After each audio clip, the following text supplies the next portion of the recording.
Olá, sejam bem-vindos.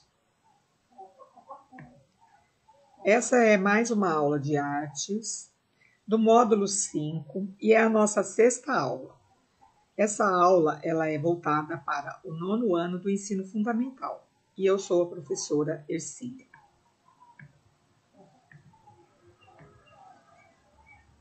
Bom, a nossa pauta geral é sempre a ancestralidade, ou seja, o nosso passado. E essa pauta mais específica do módulo 5, ela vai tratar do teatro através dos tempos.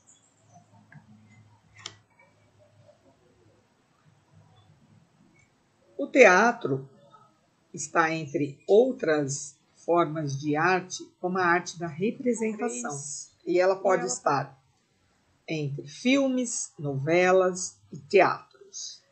Existem algumas diferenças entre o teatro e o cinema. Ambas são linguagens da representação, certo? Porém, no teatro, a ação ela se desenvolve no tempo presente, ou seja, diante do público. O público está ali e a ação está acontecendo. O artista e a plateia no mesmo espaço, diferente do cinema e da novela, né? Em tempo real, os artistas vão produzindo teatralidade. Vamos falar um pouco sobre a origem do teatro. Que se encontra na página 53 da apostila de artes aí de vocês. Bom, o teatro ele tem origem na Grécia Antiga, por volta de 5 anos antes de Cristo.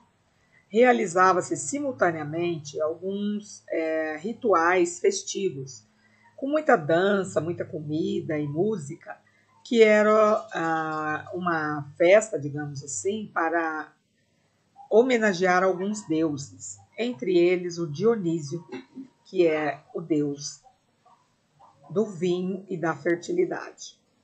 Quando a gente vai numa festa que está muito boa, né, a gente costuma dizer que essa festa estava dionisíaca, ou seja, estava muito boa, muita fartura, muita comida, né, pessoas muito alegres, muita música e com muita música.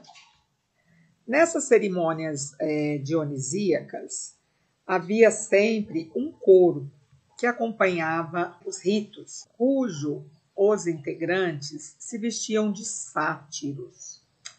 O que é um sátiro? O sátiro ele é uma divindade menor da mitologia. Por exemplo, tem os deuses, né? Mas o sátiro ele não é um deus. Ele é uma divindade um pouquinho abaixo. E ele é metade homem e metade animal. Ele tem caudas, patas, orelhas de cabra, pequenos chifres na testa e uma barba longa. Geralmente esses sátiros, eles iam ali nos rituais, eles tinham em suas mãos alguns instrumentos musicais que eles iam tocando. Preste atenção na cerâmica da esquerda, né? O que é a figura de um sátiro. Olha só, metade homem, metade animal, né? Nesse caso aqui, ele não tem um objeto musical nas suas mãos, mas na figura da direita tem, olha lá, metade homem, metade cavalo, outro tipo de sátiro, né? E ele tem, parece assim, um chocalho ali nas suas mãos. Com o passar do tempo, esses rituais para homenagear os deuses, eles foram ficando um pouquinho diferentes, tá? E começou a acontecer ali um jogo de perguntas e respostas. Um lado perguntava, o outro respondia. Só que tinha uma pessoa que era um líder, que provavelmente tinha uma voz muito bonita, né? E ele era chamado de corifeu. Então, o corifeu nada mais é do que o líder nesse jogo de perguntas e respostas do teatro da Grécia Antiga. Nesse período também, eles mudaram as temáticas, as narrativas que eram faladas, né? Os temas agora eram heróis e ancestrais. Bom, os temas religiosos também, com o passar do tempo, foram substituídos pela tragédia. Nossa, o que é uma tragédia? Bom, pelo nome a gente já percebe que não é uma coisa muito bacana, que não é uma coisa muito legal, não é? Então, a tragédia no teatro, ela tem origem lá na Grécia. E ela conta a história de um herói ou heroína e é contada de uma forma muito aterrorizada, causando terror e piedade no público. Para fazer o quê? Para criar um ápice, ou seja, aquele ponto máximo da peça em que a gente fica até sem respirar para saber se vai ser bom ou vai ser ruim no final, né? E depois daquele ápice vem aquela sensação de purificação da alma. Esse então, é a forma de teatro clássico grego com a temática de tragédia. Aqui nós temos uma imagem que vocês têm na apostila, na página 55. É uma peça de teatro de 1952. O nome da peça é Antígona, sendo representada ali por Paulo Otran e Cacilda Becker.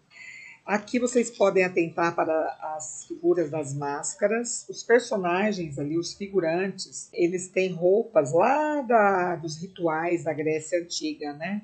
Sempre presentes no teatro grego clássico. As expressões do personagem, geralmente representado, eram cruéis, de sofrimento e o que a gente comentou antes, para deixar o público bem horrorizado, né? E ao mesmo tempo querendo saber o que vai acontecer na próxima cena. As máscaras, essas figuras atrás, elas têm máscaras no rosto, né? E tem uma grande abertura na boca, na altura da boca, para facilitar a projeção da voz, ou seja, para que a voz seja dita de uma maneira que quem está ali no palco ouça com perfeição. Na página 54 da apostila de vocês, nós temos aqui a figura de um teatro, que foi o primeiro teatro, né? Hoje em dia ele está em ruínas, chamado Teatro de Dionísio, de 4 anos antes de Cristo. Ele tem capacidade para 17 mil espectadores. Olha a imagem do teatro, parecida com a que vocês têm aí na apostila. E aqui ele tem uma acústica perfeita. O que é a acústica? A acústica é o som, para que quem está falando lá embaixo possa ser ouvido para quem está o mais longe possível, né, na arquibancada. Essa acústica é porque ela é em forma de concha, ela se abre e o som precisa se propagar, né? Ele precisa viajar em ondas no ar, bem parecido com o nosso parque, a nossa arena aqui do Parque do Peão, né, gente?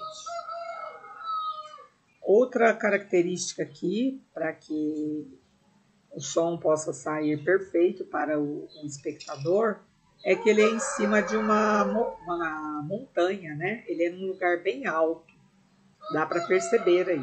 Bom, viajando um pouquinho mais para frente na história do teatro, podemos ver através de uma pintura, né, na Inglaterra no século 14 e 15, e aqui o teatro ele era chamado de alto medieval. O que eram esses altos medievais? Bom, eram passagens da Bíblia que eram encenadas para o público. No início, essa encenação era feita dentro das igrejas, ali naquele momento da liturgia. Liturgia pode ser um drama, por exemplo, quando vai entregar a hóstia, que faz toda aquela celebração. Essas apresentações eram feitas em latim. Com o tempo, elas foram para fora das igrejas, que a gente vai ver aqui nos próximos slides, tá? Outra coisa interessante é que toda essa encenação era feita para difundir a doutrina católica. Aqui nós já temos um palco, né, montado fora fora das igrejas, né? Dá para ver aqui o público assistindo a peça e a gente vê ali as imagens de santos, anjos e demônios, né? Sempre presentes nessas apresentações.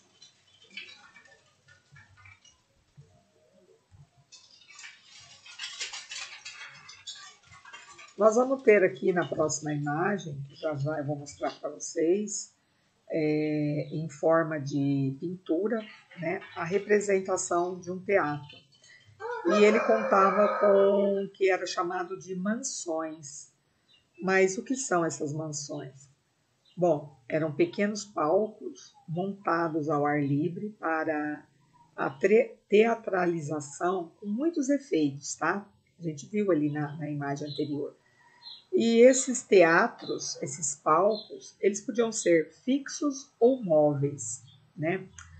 Os móveis, eles eram desmontados, colocados em carroças e iam ser apresentados em outros lugares. As cenas eram contadas sobre episódios da Bíblia ou sobre a vida de santos. As encenações ali nessas mansões, elas aconteciam simultaneamente, ou seja, ao mesmo tempo, em diversos palcos montados pela cidade. Dessa forma, o público ele tinha que ver a primeira, a segunda, para saber como seria o final, porque existia uma ligação entre cada apresentação. Aqui a gente tem um palco, né? Dá para ver claramente que está fora da igreja, que podemos ver o público. E essa imagem vocês têm aí na apostila de vocês. E é chamada de um milagre ali da representação ali da Idade Média. Nessa imagem podemos ver as mansões, que eu já disse anteriormente, que são pequenos palcos, né? Do lado de fora das igrejas, onde eram representadas os trechos da Bíblia, né? Ou contando a vida de santos e anjos. Aqui dá para a gente perceber, olha, que aqui é a primeira, a Paraíso, Nazaré, Igreja, Jerusalém, Polis, o Bispado, Purgatório e Inferno. Então, para a pessoa, para o público que assistia a primeira, é lógico, ele gostaria de ver o capítulo seguinte, o episódio seguinte, então, automaticamente, ele ia passando de mansão em mansão até ver o final da história, da encenação, né, gente? Bom, chegando aqui ao Brasil, né, o teatro foi utilizado de princípio como forma de catequização dos índios, pelos padres que aqui estiveram no século XVI, né? Entre eles o padre José de Anchieta. Também esse teatro ele era uma forma de passar fé e os mandamentos religiosos cristãos. Só que tinha uma diferença, a linguagem não era mais em latim, tá? Ele podia ser apresentado em português, espanhol ou tupi. E era assim, bem agradável, uma peça bem leve, diferente dos sermões, né? E outra coisa, os índios sempre participavam dos autos.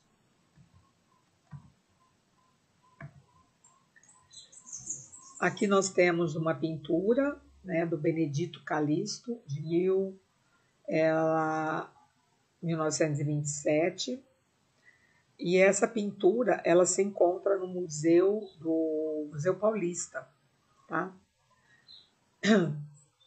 Aqui é uma representação, né, do padre encenando com os índios uma peça, possivelmente para ser apresentada depois.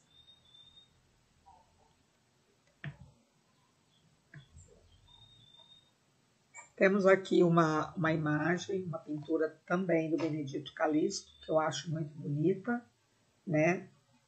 Seria a imagem de São Francisco pregando, escrevendo ali na areia, né? E os animais todos ali em volta. Bem bonita essa pintura. Chegando ao final, mas não antes, sem passar a nossa atividade, né, pessoal? Bom, Eu vou explicar aqui, mas vocês vão fazer aí em casa, depois com o tempo. Vocês vão dobrar uma folha do caderno ao meio, no sentido horizontal ou vertical, como vocês costumam dizer, deitado ou em pé. E aí vocês vão observar a página 53, que tem um vaso, ou olhar aí na casa de vocês um vaso para poder se inspirar. Olhando no vaso, vocês vão desenhá-lo só a metade, na metade da folha, e vão recortar. Quando abrir a folha, vocês vão perceber que tem um desenho com os dois lados iguaizinhos. Isso é chamado de simetria, tá? Após recortar, pode colar no seu caderno, mas após recortar, pode colar no seu caderno. Deixe secar e pinte a gosto. Numa outra folha, desenhe um objeto que tem adquirido nesse período de isolamento um significado muito importante para você, que você goste muito, que você se identifique. Pode ser qualquer objeto, tá? Olhando para ele, você pode desenhá-lo ou você pode tirar uma foto e imprimir, se você tiver uma impressora na sua casa. Pintá-lo à vontade com tinta, lápis de cor, canetinha. Recortar e colar no vaso que foi feito lá no início. E a terceira parte da nossa atividade é que vocês vão em uma outra folha, que pode ser dessa vez uma folha pautada, vocês vão escrever um pouquinho, um pequeno texto sobre por que esse objeto que você escolheu, ele é tão importante para você. Conta um pouquinho dessa história para a gente e depois posta lá no nosso grupo de WhatsApp. Bom, gente, vamos ficando por aqui. Eu espero que vocês tenham um bom fim de semana.